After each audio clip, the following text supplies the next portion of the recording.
ছিনতাই, রাহাজানি, গুপ্ত হত্যা আবার দেশে শুরু হয়ে গেছে। এই আইন শৃঙ্খলা পরিস্থিতির উন্নতির কল্পে নিত্য প্রয়োজনীয় জিনিসপত্রের দাম সাধারণ মানুষের ক্রয় ক্ষমতার মধ্যে আনার জন্যই এই দাবিতে আমরা আজকে এই সমাবেশের আয়োজন করেছি।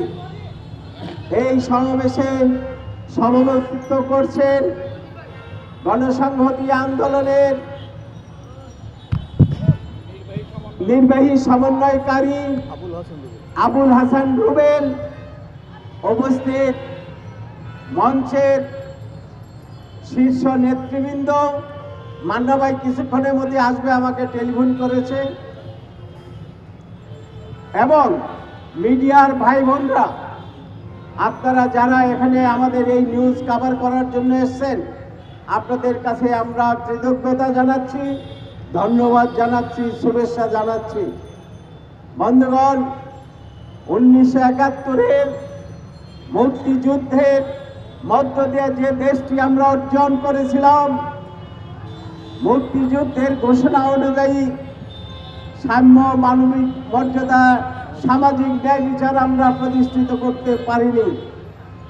যার ধারাবাহিকতায় গত 5ই আগস্টের মহান গণঅভ্যুত্থানের ভিতর দিয়ে আমরা একটি নতুন বাংলাদেশ গড়ার স্বপ্ন দেখছি।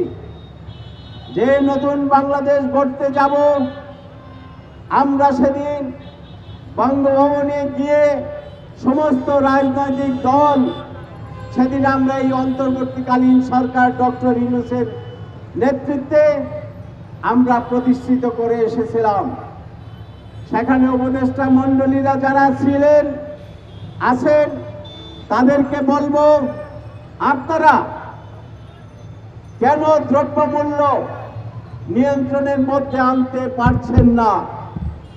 কোন জায়গায় আপনাদের দুর্বলতা?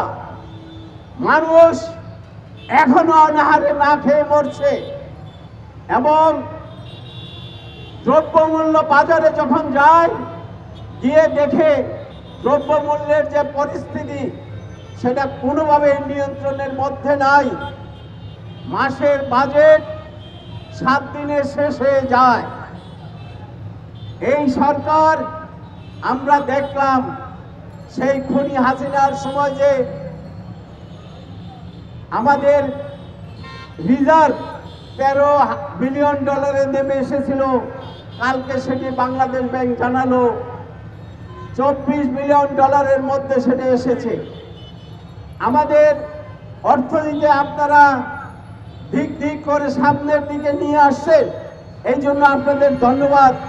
কিন্তু দ্রব্যমূল্যের দাম যদি আপনারা কমাতে না পারেন, তাহলে মানুষ যদি রাস্তায় নেমে যায়, তখন কি উপায় হবে? আমরা আজকের এই সমাবেশ থেকে, গণতন্ত্র মঞ্চের এই সমাবেশ থেকে বলবো, আপনারা কেন সিন্ডিকেট ভাঙতে পারছেন না?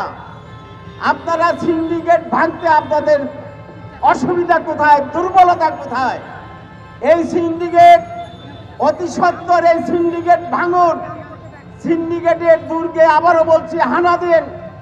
সিন্ডিকেট দুর্গে আঘাত হেনে এই সিন্ডিকেট আপনারা চুরমার করে দেন। সিন্ডিকেট চুরমার না করা পর্যন্ত দ্রব্যমূল্য নিয়ন্ত্রণে আনতে পারবেন না। কাজেই সিন্ডিকেট আপনাদেরকে ভাঙতে হবে। এই দেশের মানুষ আপনাদেরকে সমর্থন দিয়েছে, আমরা সমস্ত রাজনৈতিক দল আমরা সমর্থন দিয়েছি।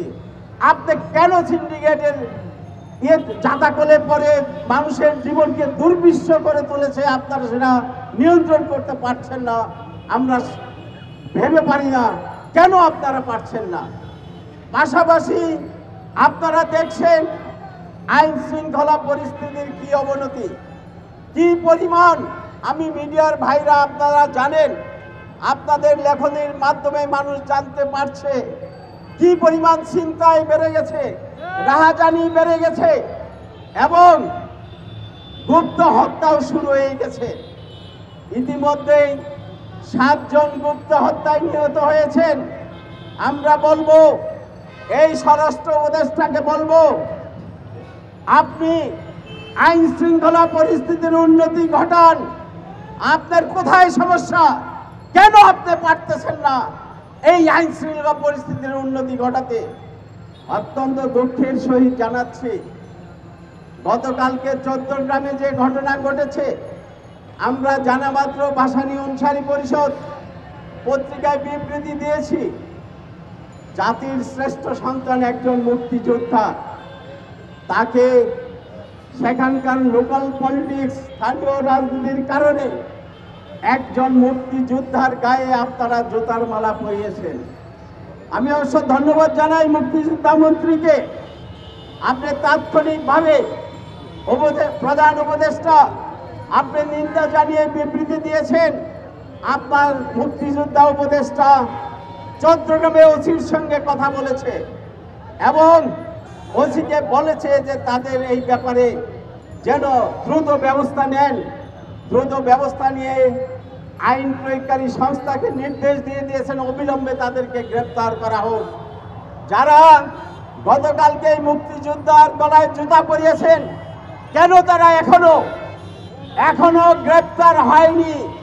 তা আমি ওসিকে বলবো, চট্টগ্রামের ওসিকে বলবো, এই মুহূর্তে আপনি ওই যারা জুতার মালা গলায় পরিয়েছেন তাদেরকে আপনারা গ্রেপ্তার করুন। গ্রেপ্তার করে তাকে আইনের আওতায় নিয়ে আসেন এবং উপযুক্ত বিচার তাদের করতে হবে। আইনের মাধ্যমেই উপযুক্ত বিচার তাদের করতে হবে। মুক্তিযোদ্ধারা কোনোদিন এই অপমান মেনে নিতে পারে না, এই দেশের মানুষ মেনে নেবে না। মুক্তিযোদ্ধারা জাতির শ্রেষ্ঠ সন্তান। আমি আপনাদেরকে বলবো, আপনারা যদি আইন শৃঙ্খলা পরিস্থিতি ঠিক মতো চালাতে না পারেন, তাহলে এই দেশের মানুষ আবার রাস্তায় নামবে, মুক্তিযোদ্ধারা রাস্তায় নামবে, তখন কি অবস্থা হবে? আমি অনতিবিলম্বে আইন শৃঙ্খলা প্রয়োগকারী সংস্থাকে বলবো, আপনারা চট্টগ্রামের ব্যাপারে তৎপর হন। কারা মুক্তিযোদ্ধার গলায় জুতা পরিয়েছে, কারা তাকে এইভাবে হেনস্থা করেছে, এর তীব্র নিন্দা গণতন্ত্র মঞ্চ জানাচ্ছে, ভাসানী অনুসারী পরিষদ জানাচ্ছে, আমাদের গণতন্ত্র মঞ্চের 6টি দল তারাও জানিয়েছে। আমি আপনাদেরকে আমার বক্তব্য দীর্ঘায়িত করব না। এই আইন শৃঙ্খলা পরিস্থিতির অবনতি, এই আইন শৃঙ্খলা পরিস্থিতির উন্নতি ঘটান। দ্রব্যমূল্যের দাম মানুষের ক্রয় ক্ষমতার মধ্যে নিয়ে আসুন, এই আহ্বান জানিয়ে আমি আমার বক্তব্য শেষ করছি। ধন্যবাদ। আসসালামু আলাইকুম।